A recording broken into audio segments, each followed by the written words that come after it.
Existem variedíssimos casos em que não faz sentido falar de um palácio dissociando-o da sua área circundante. O Palácio dos Marqueses de Fronteira e o seu incomparável jardim é um dos exemplos que melhor honra esta relação. Situado à beira do Parque Florestal de Monsanto, no Largo de São Domingos de Benfica, oferece uma irrecusável viagem no tempo e estabelece com um esplendor que só alguns assiste, um intrigante contraste entre o presente e outras épocas. 5 hectares e meio de espaço e de absoluto encanto. Dom Fernando José Fernandes Costa Mascarenhas é o atual representante das Casas de Fronteira e Alorna. Acumulava diversos títulos, mas por vontade própria passou a ser apenas Conde da Torre e Marquês de Fronteira e Alorna. Licenciado em Filosofia, é o autor de vários textos sobre o património português e não só. Em 1989, instituiu a Fundação das Casas de Fronteira e Alorna, de que foi cofundador. Não tendo sucessor direto, a casa passará a seu primo, Dom José Maria Pinto Basto Mascarenhas, e a seu filho, Dom António Infante da Câmara Mascarenhas. Este é um perfeito exemplar de uma vila nobre seiscentista, com uma elaborada decoração e disposição de cerâmicas, terraços, jardins, pontuados por maravilhosos conjuntos de estatuária. O seu fundador foi o segundo Conde da Torre, a quem Dom Pedro II terá atribuído o título de Marquês de Fronteira, Dom João de Mascarenhas. Vivo entre 1632 e 1681, foi herói da Guerra da Restauração e edificou este complexo em terras então chamadas de Morgado Novo. Possivelmente, no século XVII, a casa limitava-se aos 2 torreões e à parte superior da ala. A ligação ao jardim existe desde essa época. A construção da casa estima-se ter sido bastante dispendiosa e o segundo Marquês da Fronteira, a dada altura, terá mesmo considerado a sua venda. Mas tal não aconteceu e o palácio manteve-se, desde a sua existência, pertence da mesma família. Dom Fernando explica porquê. Eu acho que há um fator sorte, sem dúvida nenhuma. Dom José Trasimundo, que nós falávamos, ainda herdou ao abrigo da lei do Morgadil. Depois ele não teve uma filha só, teve uma filha única, filha essa que não teve filhos. Portanto, a filha do Dom José Trasimundo deixou os bens a uma prima direita, que era a minha tia bisavó. E essa tia direita deixou a casa e a herdade do Condado da Torre ao filho mais velho do meu avô, que era eu. Que era que ainda não tinha nascido. Isto foi em 1927 que ela morreu, eu nasci em 45. Portanto, houve realmente, quer dizer, claro, houve outras propriedades. Os meus tios, avós também receberam propriedade, mas quer dizer, pelo menos a propriedade maior e a casa mantiveram-se ligados graças a essa tia-avó. E, portanto, e assim se mantém. Entretanto, eu criei a fundação, com grandes perspectivas de se poder manter estas realidades todas ligadas entre si. Esta casa foi utilizada durante anos como pavilhão de caça e local de veraneio. A propriedade foi ocupada a tempo inteiro pela família logo após o terremoto de 1755, já que esta zona não fora afetada pelo abalo que devastou Lisboa. Mas para se tornar uma residência permanente, terá sofrido várias alterações. Comecemos então esta viagem pelo Palácio dos Marqueses de Fronteira, descobrindo o seu admirável jardim, que faz as delícias de quem o contempla, com as suas sebes de bucho recortadas e utilizadas em perfeitos parterre.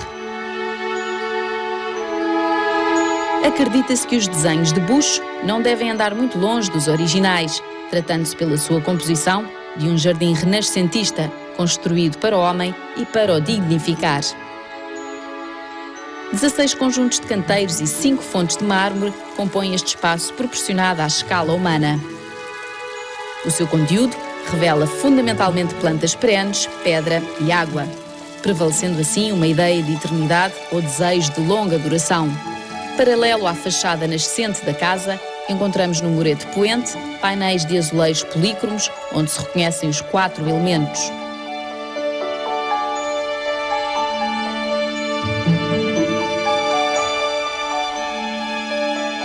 O elemento fogo estava em falta. Como não restavam dúvidas do que se tratava, optou-se recentemente pela sua reposição. Desta forma, foi feita uma encomenda à artista plástica Paula Rego, que ofereceu de bom grado a sua arte ao Palácio.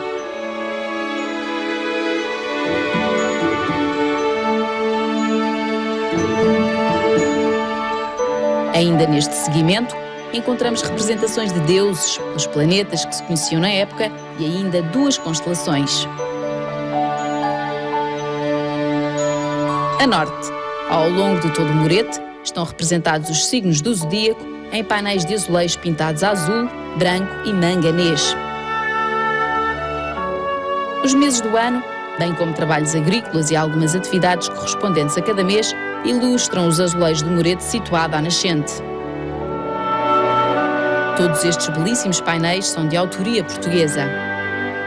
4 das 5 fontes têm cores invertidas e os seus remates superiores exibem um elemento diferente para cada uma delas.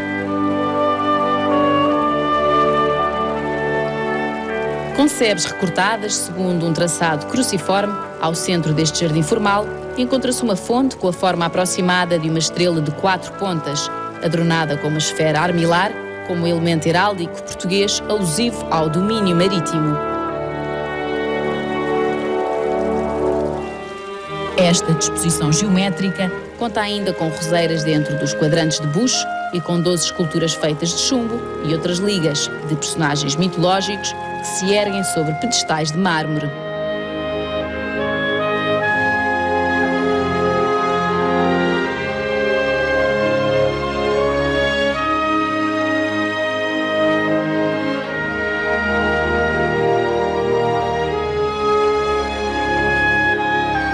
Por fim, é limitado a este por uma imponente estrutura de nome, Galeria dos Reis. Composta por um longo tanque, tem como fachada um considerável painel de azulejos, onde se acredita estarem representadas personagens da família Mascarenhas a cavalo. Um deles está identificado. É Dom Fernão Martins de Mascarenhas, capitão de ginetes de El-Rei Dom João II e Dom Manuel.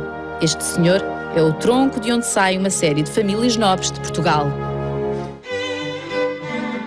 Se estivermos de frente para a galeria, Dom Fernão é o cavaleiro mais à esquerda. Temos desta forma a aristocracia em baixo, a defender, mas também a servir de alicerce à realeza. Ao centro, a gruta de Hipocrene e o Monte Parnasso. Especialistas, ao avaliarem o que sustenta toda a concepção do Palácio Fronteiro e os seus jardins, reconhecem a glorificação dos feitos dos portugueses. E nesta sequência deparamos-nos com um poema épico inigualável. Trata-se, sem sombra de dúvida, de Os Lusíadas, de Luís Vaz de Camões, onde é feito um pedido de inspiração às 9 musas de Apolo, aqui representadas com Pégaso, através de um conjunto de estatuária muito peculiar. O tanque é ladeado em ambos os lados por uma escadaria que dá acesso à parte superior da Galeria dos Reis. Uma parede coberta de azulejos revela nichos onde se dispõem bustos dos reis portugueses. Esta série régia vai desde o conde Dom Henrique até Dom João VI. A galeria está dividida em 2 partes. A primeira terá sido edificada no século XVII e o restante acrescentado já no século XVIII. A estátua do nicho central, curiosamente, não corresponde a um rei. Representa antes o infante santo Dom Fernando, 8º filho do rei Dom João I de Portugal e Dona Filipa de Lencastre. Nesta galeria de reis não constam os Filipes. A sua propositada omissão evidencia de uma forma artística e elegante que é como se não tivessem feito parte da nossa história. O mar tem uma importância incrível neste palácio. Portugal é um país à beira-mar plantado e Espanha é o seu limite. Ou melhor, se o mar nunca o foi, com certeza que Espanha também não o seria.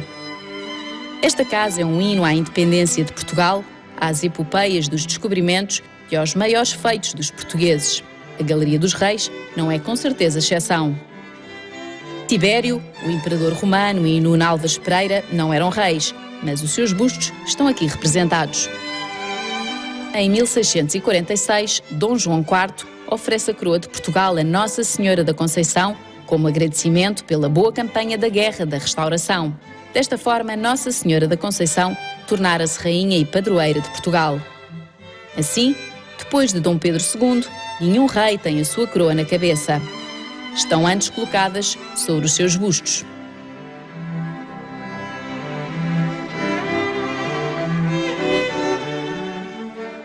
Este conjunto presta, assim, homenagem às dinastias portuguesas e à sua independência, na qual Dom João Mascarenhas, o primeiro Marquês de Fronteira e construtor do jardim, desempenharam um papel preponderante.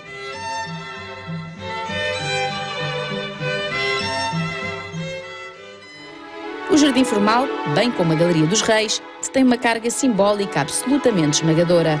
Bem no topo encontra-se a deusa da oportunidade. Na mão direita segura uma navalha. Um dos pés assenta sobre uma roda que gira rapidamente, enquanto o outro se conserva no ar. Esta posição desconfortável é uma alegoria à evidente rapidez com que as oportunidades se movem e as variáveis contingências com que nos deparamos ao tentar agarrá-las. A fachada esquerda da Galeria dos Reis, para quem está de frente, representa a paz, o bem ou o cosmos. À direita, encontra-se a guerra, o mal ou o caos. O jardim acaba por ser então um lugar de escolhas, onde está presente o livre-arbítrio. São dados a conhecer ao ser humano os valores e os princípios pelos quais se deve reger. No entanto, cabe a si viver de acordo com as suas opções. Este jardim terá sido harmoniosamente arquitetado à semelhança do próprio universo. O bem de um lado, o mal de outro, e ao centro, a oportunidade ou a ocasião, no fundo a reforçar a nossa humanidade e consequente condição num mundo que ainda hoje continuamos tão longe de compreender.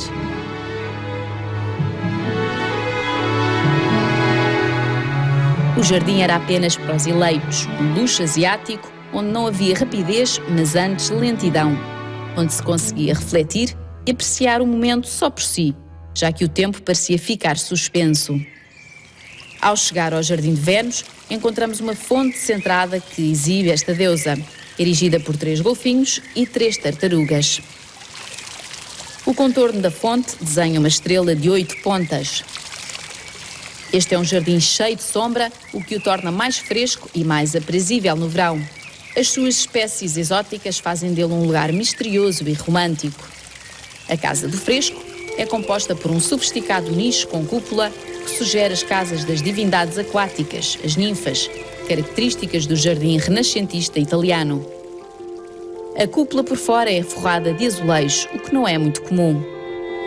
Esta inclui embrechados, conchas, búzios, vidros, cristais de rocha e fragmentos de louça oriental. No dia da inauguração do palácio, foi partido todo o serviço de porcelana da China em que Dom João de Mascarenhas serviu o regente Dom Pedro, depois Dom Pedro II, a quando da inauguração da casa. Este era um ato simbólico e de grande distinção, já que deixava claro que mais ninguém era digno de comer naquele serviço. Posteriormente, a mesma louça foi colocada com efeitos decorativos, mas também, e uma vez mais, com um tremendo valor simbólico. A exibição da mesma demonstrava poder e fortuna. Este seria um lugar reservado às senhoras, onde podiam conversar sem que ninguém as escutasse. Aqui, as paredes não tinham ouvidos, já que o barulho da água do tanque dos Esses abafava os segredos partilhados.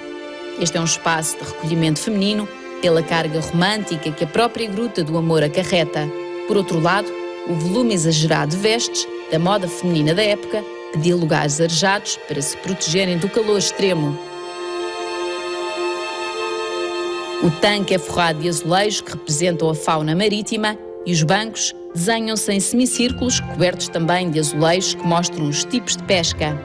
Dentro do tanque, 2 meninos cavalgando, um num golfinho e o outro num leão marinho. Era muito comum exibir na decoração as viagens que se faziam. Demonstrava poder e um conhecimento de outras culturas, o que correspondia a uma certa superioridade, quer intelectual, quer de poder. De referir é, sem dúvida, este pescador, já no século XVII, com óculos de mergulho. Nas paredes por cima dos bancos surgem as macacarias. Gatos e macacos tocam, cantam e dançam. Trata-se de uma crítica social fortíssima. A barbearia era uma espécie de hospital e o barbeiro uma espécie de curandeiro.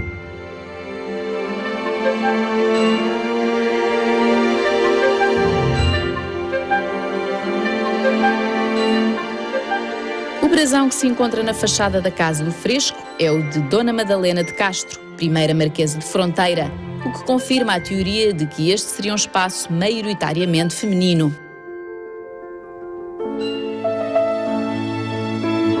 Daqui, uma escadaria coberta conduz-nos ao terraço da capela, também denominado de Passeio da Oratória. Esta Galeria das Artes é uma zona muito abrigada e de transição entre o espaço aberto e o espaço fechado.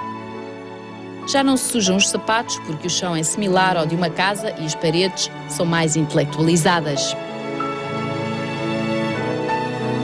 Aqui, um sem número de personagens com as suas histórias tão distintas convivem entre si e adensam o ar fantasioso que se respira nos jardins e espaços dos Marqueses de Fronteira. Um monumental conjunto de estatuária dos deuses do Olimpo compõe a noroeste um cenário único. São encimados por medalhões em cerâmica da Escola de la Rubia e ladeados por 6 grandes painéis que representam alegorias das artes liberais, com exceção da gramática. Mas nem todas as personagens têm enredos felizes.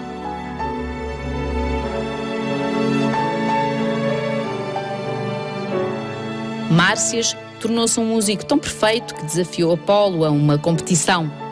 Para além de Apolo ter ganho, como castigo, acabou por esfolar vivo o seu adversário.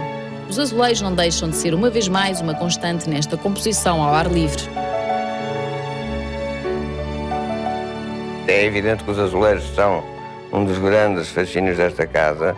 É uma casa que, com a azulejaria da época no local para onde foi feita, in situ, como se diz, não há outra. Em Portugal, e penso que em parte nenhuma, inclusive com a azulejaria de exterior. A capela é a parte mais antiga da quinta de recreio dos Marqueses de Fronteira. Consta que São Francisco Xavier teria feito aqui a última missa antes de partir para a Índia. No entanto, o santo partira para essa viagem em 1541. Pois só ele e mais alguns saberão a verdade desta história. A capela é muito pequena, mas um lugar imperdível nesta visita. Os seus estuques são notáveis, bem como o Cristo singalês em marfim. A capela é claramente de invocação mariana e está carregada de símbolos cristãos.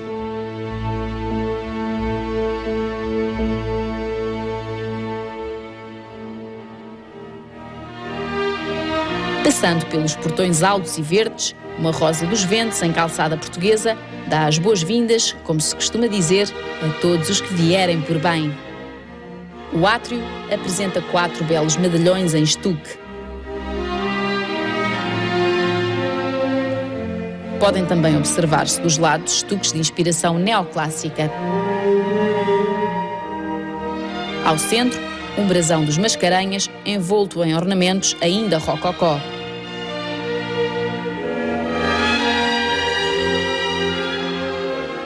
Toda a parte da escadaria é revestida com azulejos do padrão Camélia do século XVII.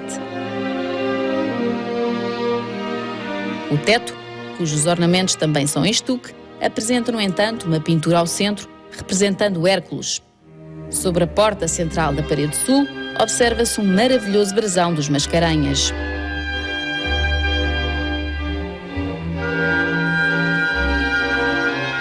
Não há muito tempo terão sido feitos trabalhos de manutenção neste teto. A ideia era retirar a primeira camada de pintura, pois ficou à vista que escondia qualquer coisa por baixo. Mas logo que se iniciou esse trabalho, chegou-se à conclusão que afinal existiam diversas camadas de pintura distintas e acabou por se optar pela mais representativa. Se as nossas casas precisam pontualmente de obras de manutenção, quanto mais um palácio.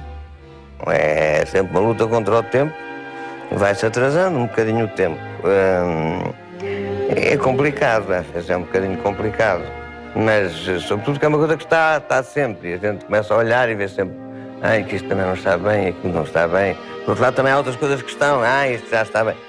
Mas que nunca se consegue fazer tudo o que se quer. E, portanto, se a gente estiver virado para estar assim, para virar para o infeliz e para o neurasténico, é fácil. Há sempre muita coisa para fazer ainda.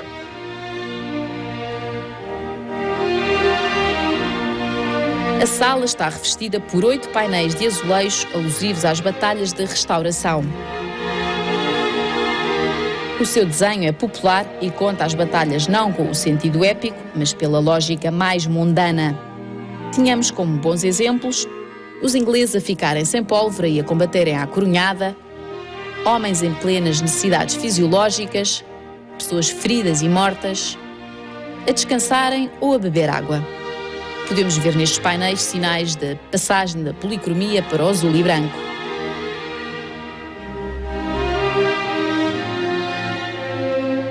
O revestimento das paredes e do teto é em estuque, simulando mármores de diferentes cores. Sobre as portas elevam-se bustos dos Mascarenhas. O único que não se encontra numa sobreporta é Dom João Mascarenhas, primeiro Marquês de Fronteira e edificador da casa que ocupa o centro da parede poente.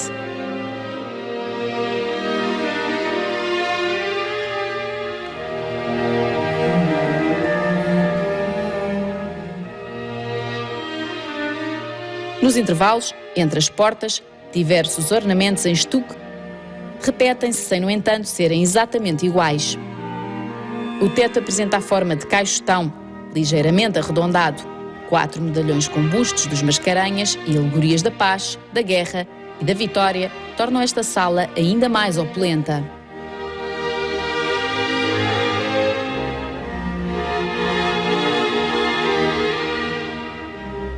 A sala dos painéis tem hoje a designação de sala de jantar. É revestida por 6 painéis de azulejos holandeses do século XVII, com diversas temáticas.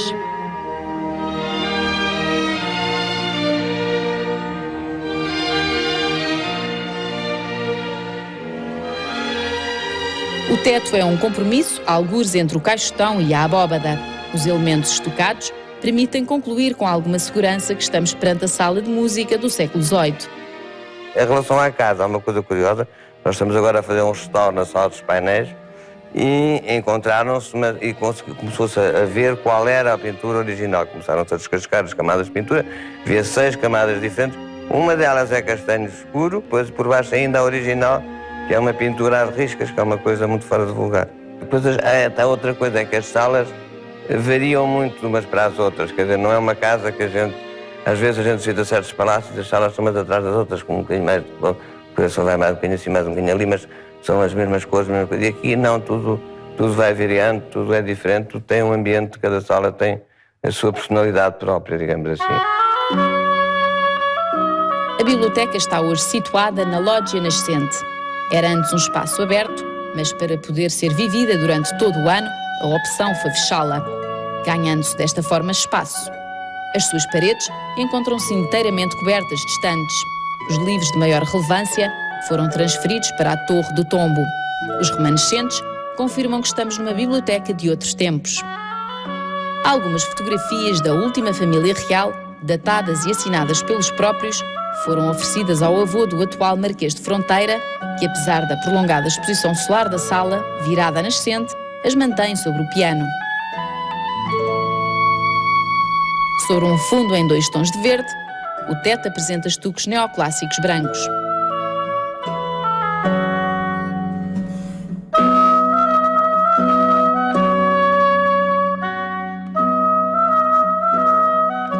Tendo em consideração que a leitura era um hábito mais comum entre os homens, este era um espaço maioritariamente masculino. Mas é curioso constatar que ainda hoje, quando o palácio enche, a biblioteca continua a ser mais ocupada por homens. Deste modo, é com grande naturalidade que confirmamos que as energias antigas permanecem firmes no presente. A filosofia de abordagem ao palácio feita pelo atual dono, Dom Fernando José Mascarenhas, é sem dúvida de louvar. Uma das suas opções na década de 90 foi conservar no presente as transformações do tempo. Assim, ao serem feitas obras de manutenção na biblioteca, à semelhança de alguns dos muros da Galeria dos Reis, as paredes foram reforçadas, mas mantidas tortas propositadamente. O tempo tem deste modo a sua passagem implícita neste lugar, que presta com uma unicidade avassaladora um dos maiores tributos ao povo português.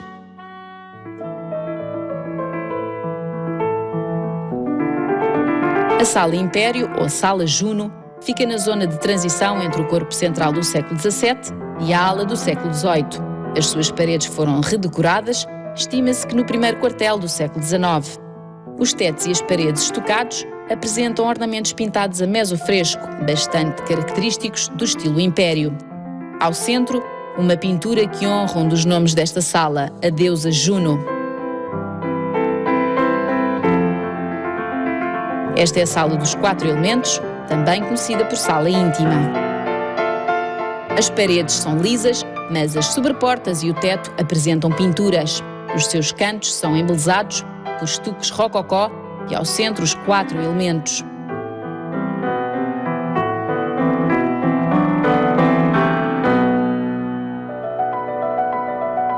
A sala de aparato do século XVIII é a mais rica do palácio no que se refere à pintura mural. Diversos painéis ilustram as paredes e reportam-nos para outro universo bem diferente do mundo do comum dos mortais.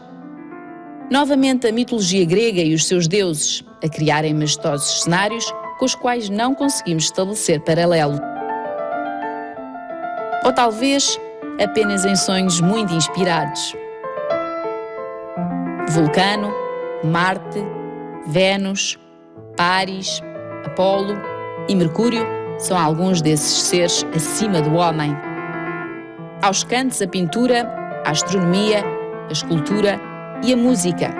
E ainda no teto, a poesia épica e a lírica fazem também parte desta que será seguramente uma das mais belas salas de um palácio português.